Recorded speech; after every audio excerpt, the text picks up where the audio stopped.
আসসালামু আলাইকুম রহমতুল্লাহি ওয়াবারাকাতু। Welcome to my page Mrs Noor blog and cooking. সবাই কেমন আছেন? আশা করি আল্লাহর রহমতে অনেক অনেক ভালো আছেন। আমরাও ভালো আছি আলহামদুলিল্লাহ। আজকে খুব সিম্পল একটা রেসিপি নিয়ে এসেছি। এটা হচ্ছে হরিণের মাংস। অবশ্য অনেকেই বলতে পারেন যে আমি হরিণের মাংস কোথায় পেয়েছি। এটা আসলে সচরাচর পাওয়া যায় না, সেই জন্য অনেকের মনে প্রশ্ন জাগতে পারে। আসলে এটা সিঙ্গাপুর থেকে আনা হয়েছে এই হরিণের মাংসটা। মেয়ের আব্বু যখন দেশে এসেছে তখন ও আসার সময় আমার জন্য হরিণের মাংস নিয়ে এসেছিলো। তো সেখান থেকেই আমি আজকে অর্ধেকটা রান্না করার জন্য নিয়েছি, যেহেতু আমার ছেলের জন্মদিন উপলক্ষে রান্না করতেছি। তো কিভাবে রান্না করেছি তো চলেন সেটা আপনাদের সঙ্গে শেয়ার করি। প্রথমেই আমি একটা কড়াই বসিয়ে দিয়েছি চুলাতে। কড়াই গরম হয়ে আসলে আমি দিয়ে দিয়েছি এখানে 1/2 কাপ পরিমাণে সয়াবিন তেল, রান্নার সাদা তেল দিয়ে দিয়েছি। আর দিয়েছি এখানে 1 কাপ পরিমাণে পেঁয়াজ কুচি। পেঁয়াজ কুচিটা দিয়ে এখন আমি এটা একটু নেড়েচেড়ে ভেজে নেব। আমার পেঁয়াজটা কিন্তু ফ্রোজেন করা ছিল, এই জন্য আমি ফ্রোজেন করা পেঁয়াজটা দিয়েছি। আপনারা চাইলে টাটকা কেটে দিতে পারেন। আমি ফ্রোজেন করাটা ব্যবহার করেছি, যেহেতু আমার কাছে সময় স্বল্পতা একটু ঝামেলা মনে হয়। আমি সব কিছু ফ্রোজেন করে রাখি, অধিকাংশ জিনিসই আমার ফ্রোজেন করা থাকে। যাই হোক, এটা তেলের মধ্যে ভাজা 2-1 মিনিট নেড়ে চেড়ে আমি এখন এটার মধ্যে দিয়ে দিয়েছি গোটা গরম মশলা, যেমন 2টা তেজপাতা মাঝখান থেকে ছেড়ে দিয়েছি, 4 টুকরা দিয়েছি হচ্ছে দারুচিনি, 5-6টা এলাচ আর 4-5টা দিয়েছি লং। এটাই এখন আমি তেলের মধ্যে ভেজে নিব, একটু সময় নিয়ে ভাজবো। এটা আমি হালকা একটু গোল্ডেন কালার করে ভেজে নিব। তো এইভাবে মাংসটা রান্না করলে হয় কি, মাংসটার টেস্টটা না দ্বিগুণ বেড়ে যায় আমার কাছে মনে হয়। আমি মাঝে মধ্যে এভাবেই রান্না করি, যখন দেখা যায় সময় স্বল্পতার কারণে অনেক সময় দেখা যায় মেখে জুখে বসায় দিই। আর যেদিন সময় থাকে তো সেদিন আমি এইভাবে করে গরুর মাংসটাও আমি এভাবে রান্না করি। যাই হোক, আমি হালকা গোল্ডেন কালার করে ভেজে নেওয়ার পরে এখানে আমি সম্পূর্ণ হরিণের মাংসটা দিয়ে দিলাম। দিয়ে বাস এটাকেও আমি তেলের মধ্যে ভেজে ভেজে রান্না করব। আজকে রান্নাটা হবে ভেজে রান্না করা। পানির পরিমাণটা কম হবে, এই গোশ থেকে যতটুকু পানি বের হবে এটা দিয়ে আমি কষে নিব। আর এটা কিন্তু নাড়াচাড়ার মধ্যে রাখতে হবে, যেহেতু বলেছি তেলের মধ্যে ভেজে ভেজে রান্না করা, এর মধ্যে আমি বাড়তি কোনো পানি ব্যবহার করব না, সেজন্য নাড়াচাড়ার মধ্যে রাখতে হয়।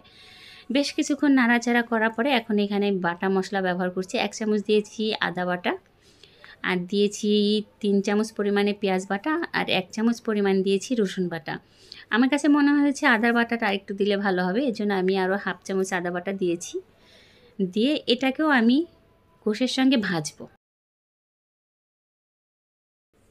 এই রান্নাটা আমি একটু সময় নিয়েই করব, যেহেতু এটার মধ্যে বলেছিলাম যে আমি পানির পরিমাণটা কম ব্যবহার করব।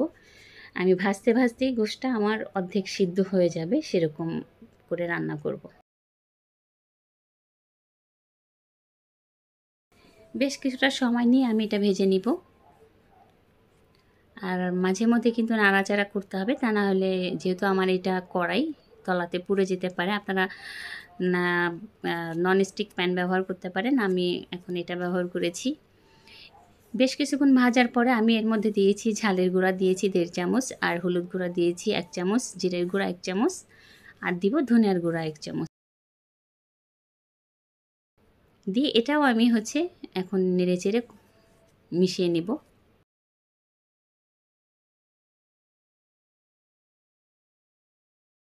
এক একজনের রান্নার ধরন কিন্তু এক এক রকম, সবার রান্নার ধরন কিন্তু এক এক রকম, একরকম না। এক একজনের রান্নার প্যাটার্ন এক এক রকম হয়ে থাকে। তো আমি যেভাবে রান্না করি এটাই আপনাদের সঙ্গে শেয়ার করছি। এই তো গুঁড়া মশলা দিয়েও আমি বেশ কিছুক্ষণ কষিয়ে নিয়েছি। সময় নিয়ে কষাতে হবে, আর নাড়াচাড়ার উপরে থাকতে হবে যাতে তলায় পুড়ে না যায়, সেদিকে খেয়াল রাখতে হবে। আর এই পর্যায়ে আমার চুলার আঁচটা আছে মিডিয়াম টু লোয়ের মাঝামাঝি। এখন আমি দিয়ে দিয়েছি স্বাদ মতো লবণ।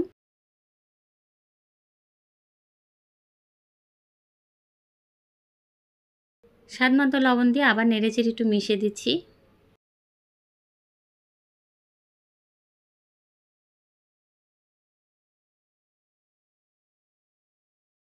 এখন দিয়ে দিলাম 4-5টা কাঁচামরিচ ফালি, আমার কাছে মনে হয়েছে ঝালের পরিমাণটা একটু কম হয়ে যাবে, এজন্য আমি কাঁচামরিচটা ব্যবহার করেছি।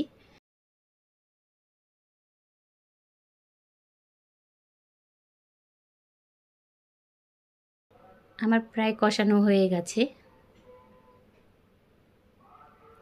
এই পর্যায়ে আমি দিয়ে দেব 1 কাপ পরিমাণে পানি।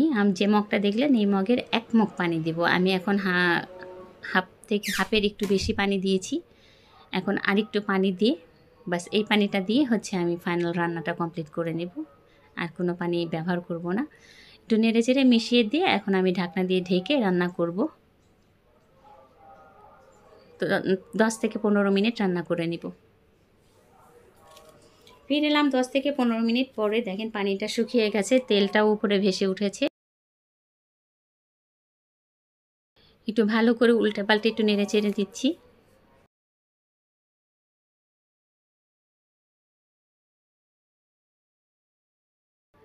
মাংসটা কিন্তু সিদ্ধ হয়ে গেছে, রান্নাটা কিন্তু অলমোস্ট ডান।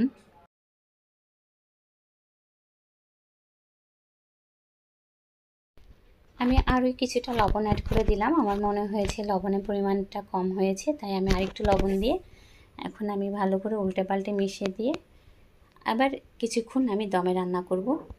একেবারে চুলার আঁচটা লো করে দিয়ে আমি ঢাকনা দিয়ে ঢেকে আরও 5 মিনিট আমি রান্না করে নিচ্ছি। আর এর গ্যাপে গ্যাপে আমি ঢাকনাটা খুলে নেড়ে দিয়েছিলাম। ফিরে এলাম 5 মিনিট পরে। এখন আমি উল্টে পাল্টে নিচ্ছি। আমার মাংসটা রান্না হয়ে গেছে। এভাবে কিন্তু বাড়িতে ট্রাই করে দেখতে পারেন, নিরাশ হবেন না। খেতে কিন্তু দুর্দান্ত স্বাদের হয়।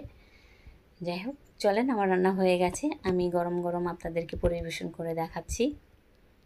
এই যে দেখেন কতটা সুন্দর লাগছে না, কালারটা খুব সুন্দর আসছে গোশের।